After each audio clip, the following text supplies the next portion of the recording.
We divide everything by the amount of output we produce. This will give us the short run average cost. That is, how much would each unit cost on average in the short run? Equals to the average fixed cost plus the average variable cost.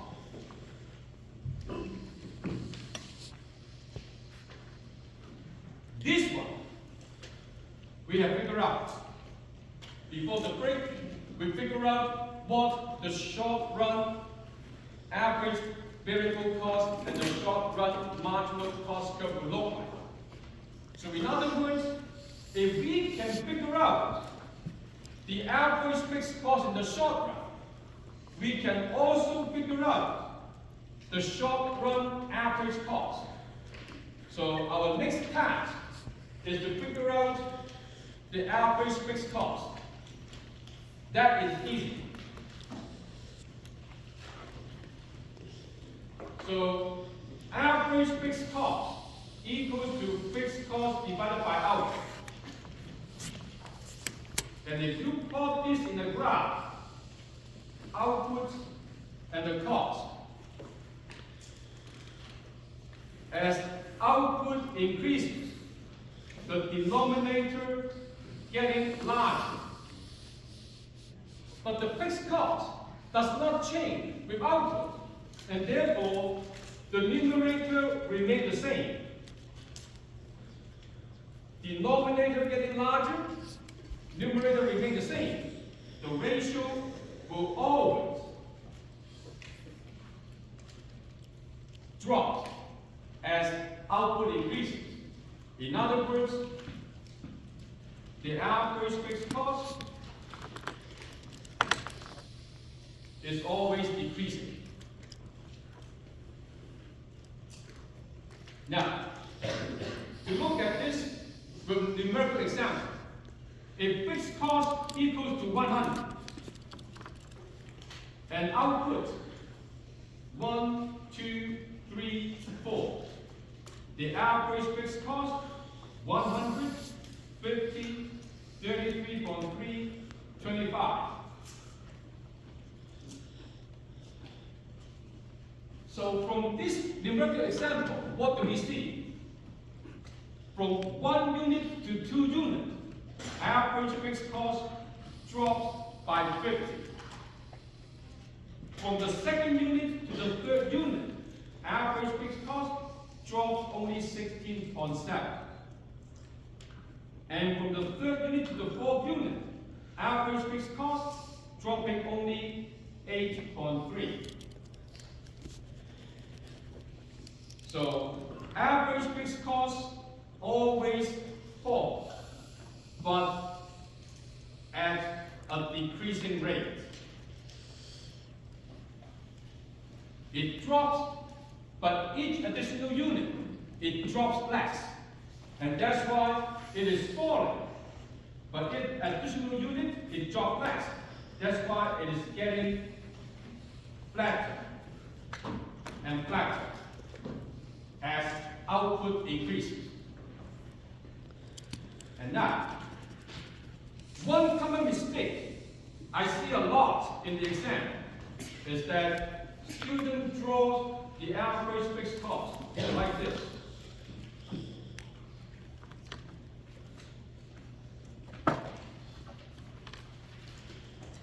This will get marks deducted. 1. Average fixed cost equals to fixed cost divided by output. Touching the horizontal axis, you are saying average fixed cost equals to 0.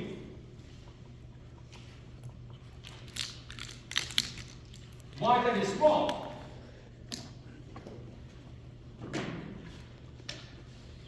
Fixed cost, interest rate times fixed capital.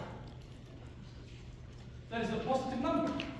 You need to have machines. You need to have a factory to produce output. And it is equal to 0 if and only if quantity is infinity. Because anything divided by infinity equal to 0. That is not possible. You cannot produce an infinite quantity of output because we only have limited resources. You can use limited resources to produce unlimited quantity of output. And that's why if you draw your average fixed cost touching the horizontal axis, you are saying 0 average fixed cost. You are implying output equals to infinity. That is the wrong implication. That's why you will get marks deducted. Alright? So now, we have figured out the average fixed cost. Going back to this equation, short run average cost equals to average fixed cost plus average variable cost. In other words, short run average cost minus average variable cost equals to average fixed cost.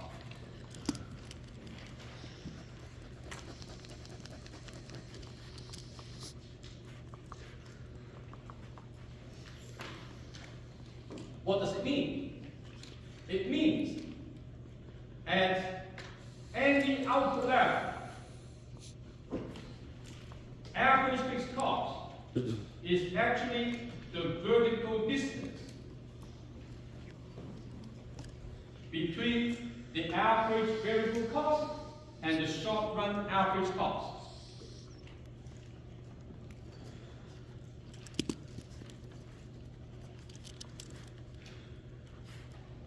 So now we are ready to plot the short run average cost curve in our short run cost curve graph.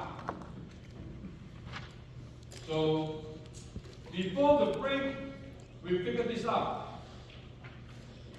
The average variable cost is a U shape, which is the mirror image of the average product of labor curve.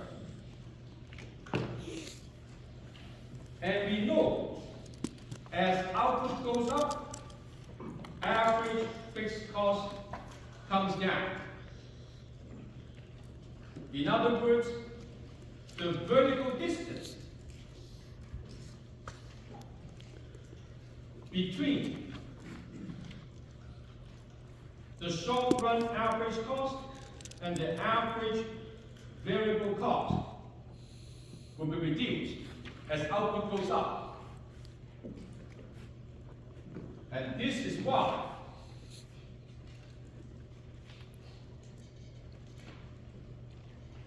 the short run average cost relative to the average variable cost will look like this. The vertical distance is the average fixed cost. As output goes up, the average fixed cost is getting smaller and smaller. And therefore, the two curves, the short run average cost curve and the average variable cost curve, their vertical distance getting smaller and smaller. They're getting closer and closer to each other. But they will never touch because the average fixed cost is never 0. And now, another common mistake. A lot of the students in the exam, in a hurry, they give me this: average variable cost, average short run average cost. They are perfect. If you draw these two cost curves parallel to each other, that means you have a constant average fixed cost, which is wrong. And therefore, if you do this in the test, in the exam, you will get marks deducted because you are showing misunderstanding of the concept.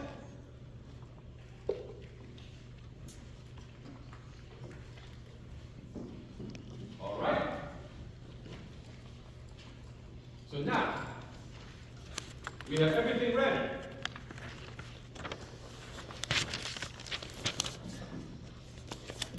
Short run marginal cost, average variable cost, and short run average cost.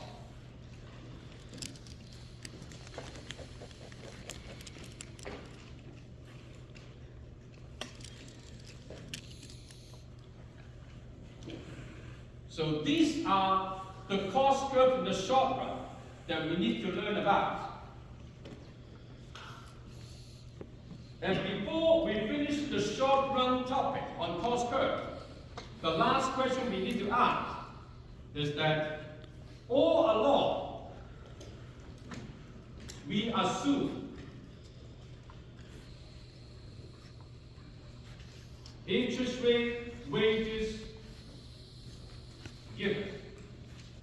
And now it is time for us to ask, what if interest rate goes up? Like the Bank of Canada raising interest rate.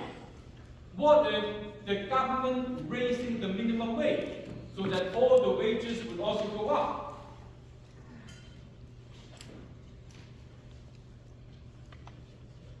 So, the connection is that short run average cost equals to average fixed cost plus average variable cost. Average variable cost equals to wages over average profit of labor.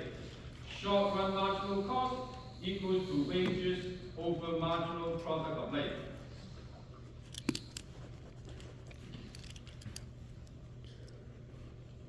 So based on this relationship, now we can answer the question, what if interest rate goes up?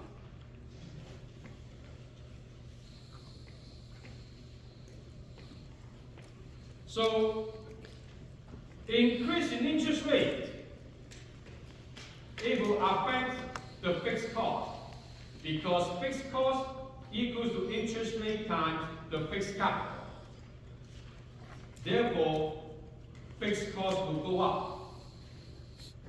Fixed cost going up, at any output level, average fixed cost will also go up.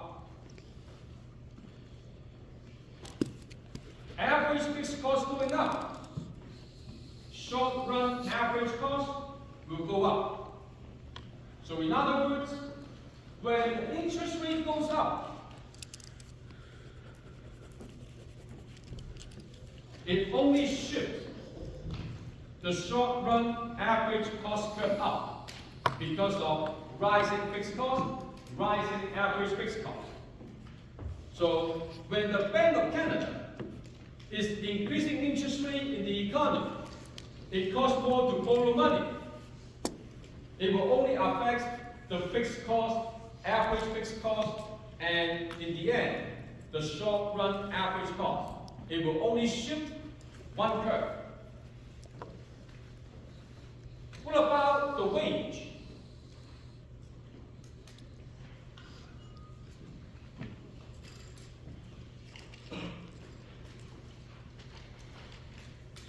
So, if the Ontario government raising the minimum wage, it will increase wages for all the workers, because the wage structure is following some kind of hierarchy. If the least skillful workers, their wages go up, then the next level of wages for the more skillful workers will also go up. And when all the wages going up, that would affect the variable cost, because variable cost equals to wages times labor input. Higher wages, higher variable cost.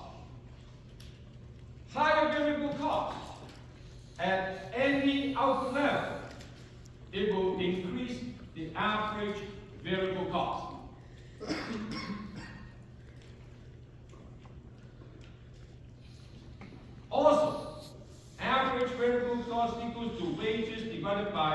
average product of labor. When wages go up, of course, average variable cost would go up. In other words, first, it's going to shift the average variable cost curve up.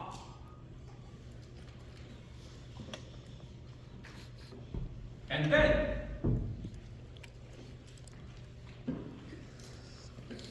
short-run marginal cost equals to wages divided by marginal product of labor. If wages going up, short-run marginal cost would also go up. And now, another curve will shift. That is, the short-run marginal cost curve would also shift.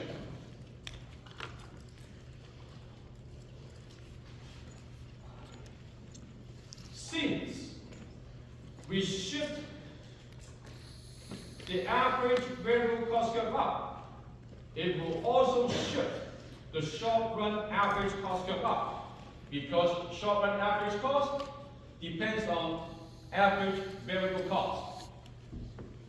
And now, what do we see?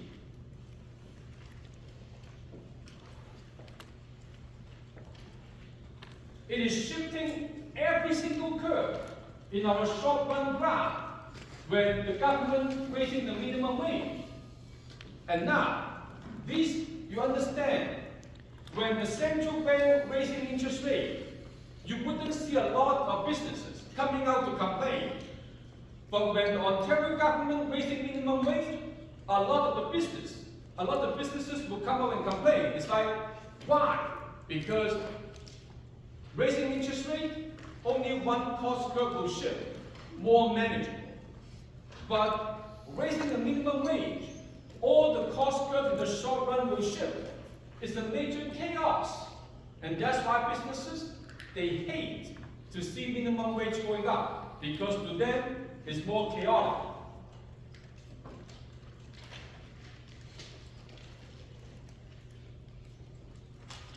So now, we have finished the short run cost curve thing. Next, from the short run to the long run, how do we relate short run and long run cost curve? Well, back to basic. Short run, capital is fixed, labor is variable. In the long run, both labor and capital are variable. So this is the start, where we connect the long run and short run. In the long run, firms would have enough time to change their factory, to alter the capital inputs. And now, imagine in this graph,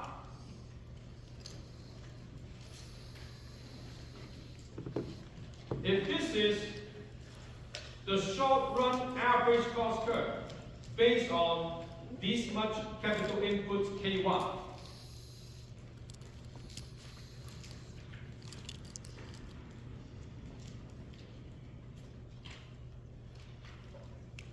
and if this capital input is less than K2 bar, in other words, this is a larger factory.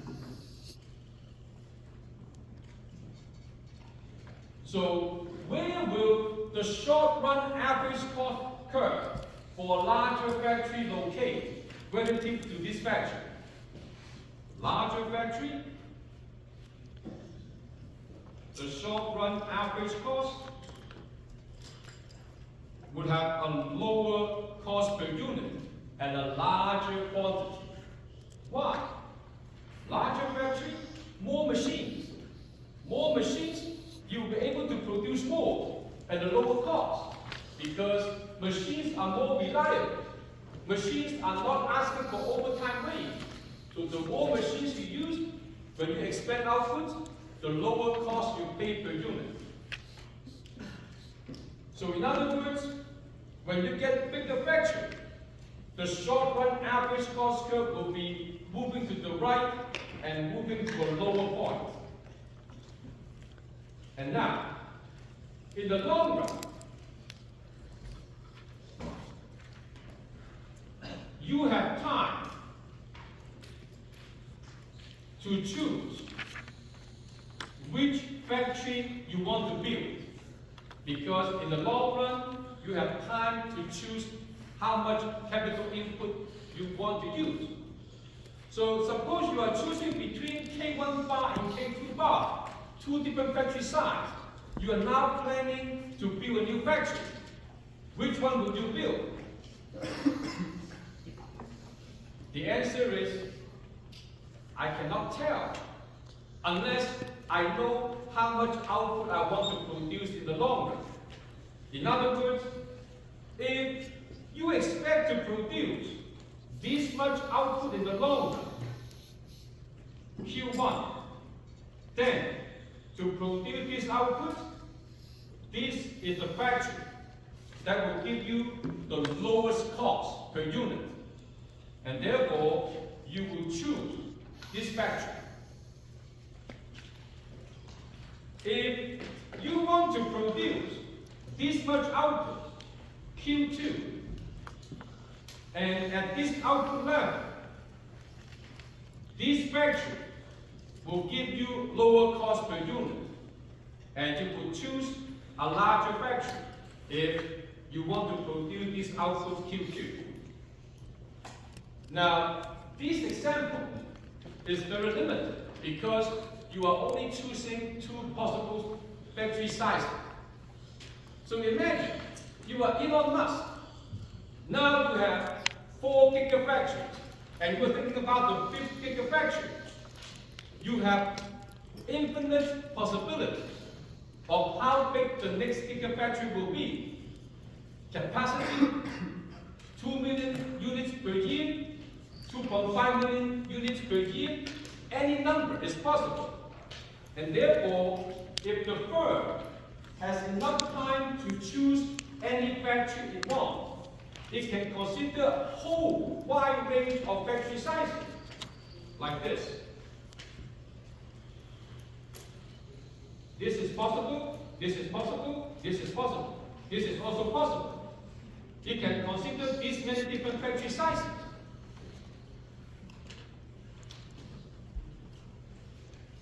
And now, in the long run, if the firm wants to produce this output Q1, this will be the lowest cost per unit, and therefore the firm will pick that factory to build in the long run. And if the firm wants to produce this much output, then this will be the best factory size because it gives the firm lowest cost per unit. Same in here. If the firm wants to produce this much output, then this will be the factory size the firm will pick to build. Here, the same. This will be the factory size the firm will pick to build.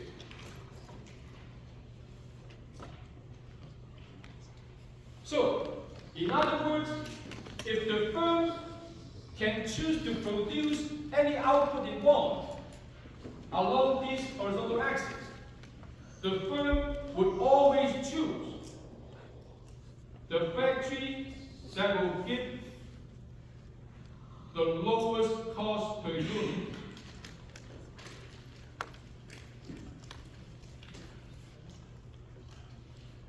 So that would be the long run average cost.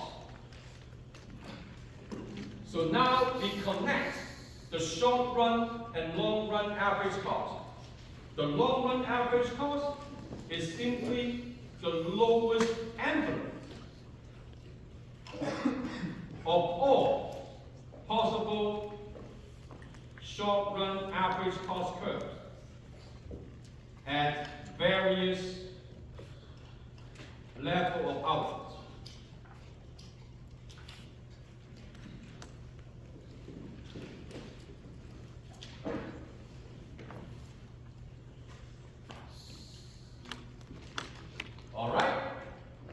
So if we have 10 times more different factory sizes to pay, then this curve will be very smooth, not this bumpy step function.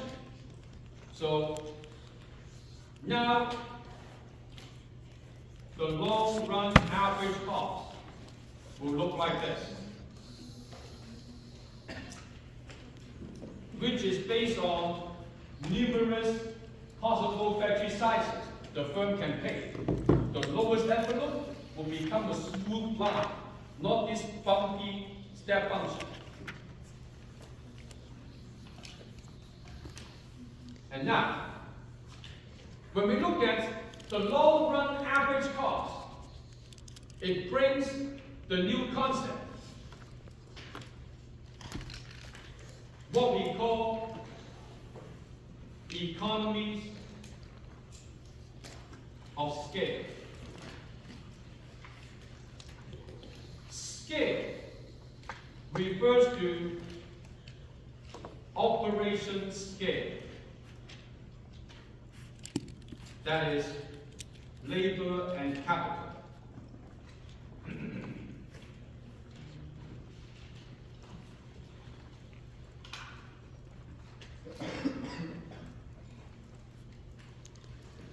So, economies of scale refer to the situation in which you increase output because you increase the scale of operation,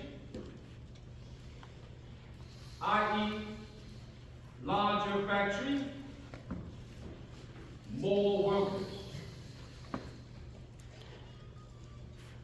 and that resulting in lower average cost in the long run. This is what we call economies of scale. And this involves capital being variable. In the long run, you can choose variable capital input. And therefore, when it comes to economies of scale, it only makes sense as a long-run measure.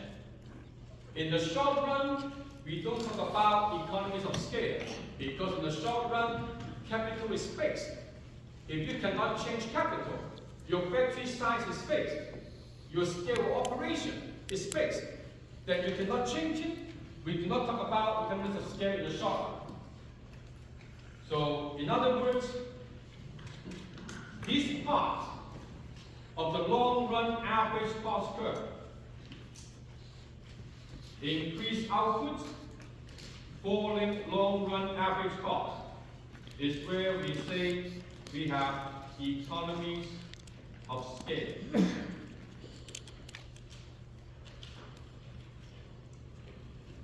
The opposite, when it is rising, increased output, increased long-run average cost. That is these economies of scale.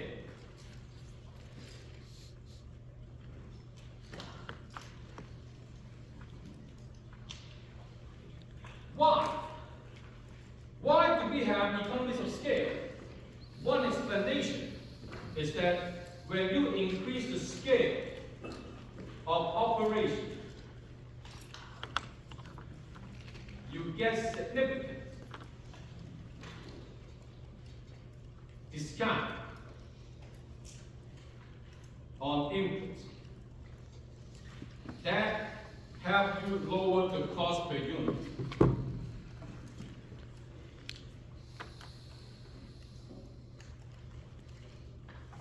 So if that is true, then why don't we have constantly falling long-run average cost? Why? For a typical firm in the long run, the average cost will eventually be increasing in the end. The reason for that is beyond a certain scale of operation.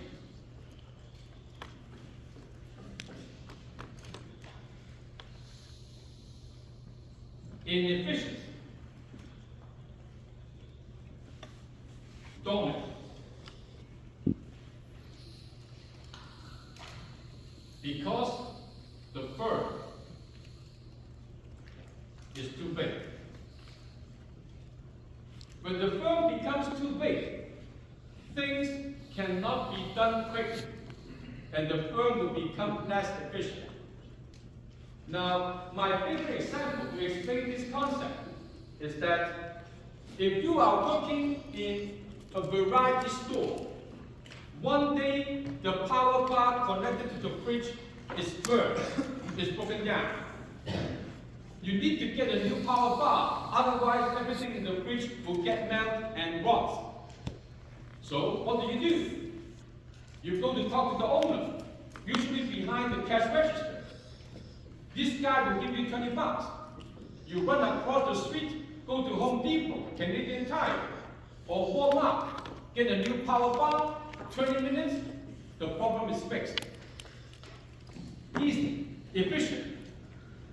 But at U of T, if the power bar in my office is burned, how long will it take to replace it? I tell the secretary. The secretary fill in the purchase order.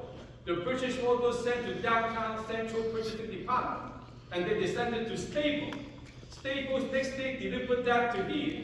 Give it to the secretary, secretary give it to me. That will be 3-4 days later. So when the firm is getting too big, like U of T, things cannot be done quickly, and it becomes inefficient. And that's why we will have an optimal scale, and beyond that, we have these economies of scale. And now, next, a lot of the times, students pick up this concept. Economies of scale. We are talking about changing output and changing long-run average cost.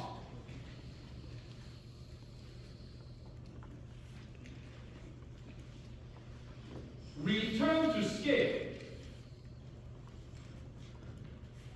We are talking about changing labor inputs, changing capital, and changing output. They are both long-run concepts. Economies of scale is about output and long-run average cost. Return to scale is about inputs and outputs. Now, even though they are connected, but they are not exactly the same thing. So keep that in mind.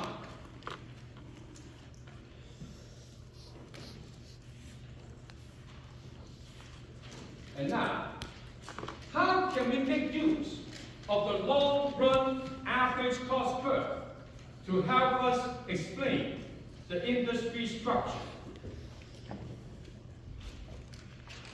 For example, if this is the long-run average cost curve of a typical firm in this industry, what do we see is that this is the most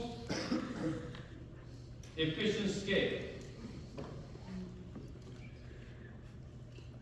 which is happening at a small quantity. In other words, in this industry, what we expect to see is a lot of small firms exist to serve this industry. Example, dry cleaners. In any city, you will see hundreds of dry cleaners. But because they reach the most efficient scale at a very small output level, that's why they are small. And to serve the entire market, if each firm is small, you need many firms to serve the entire market.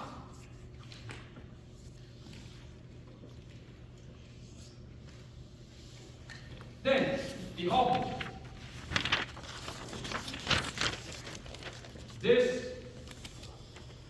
drag on and on and on. And the most efficient point, most efficient scale of operation happening at a larger quantity. In other words, each firm produces a larger quantity in the long run to take advantage of the most efficient scale of operation. So if each firm produces more than fewer firms required. So if this is the characteristic or the shape of the long-run average cost curve in the industry, what we expect to see would be firms are bigger and there are fewer firms to serve the entire market. Well, this is a typical auto-making industry. So we have firms that are producing more cars each, and we have fewer firms to make cars than the dry cleaners.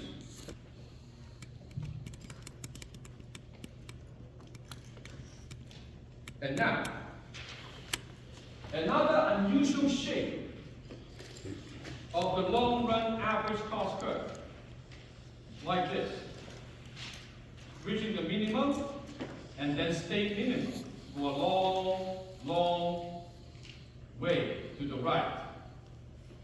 In other words, small firms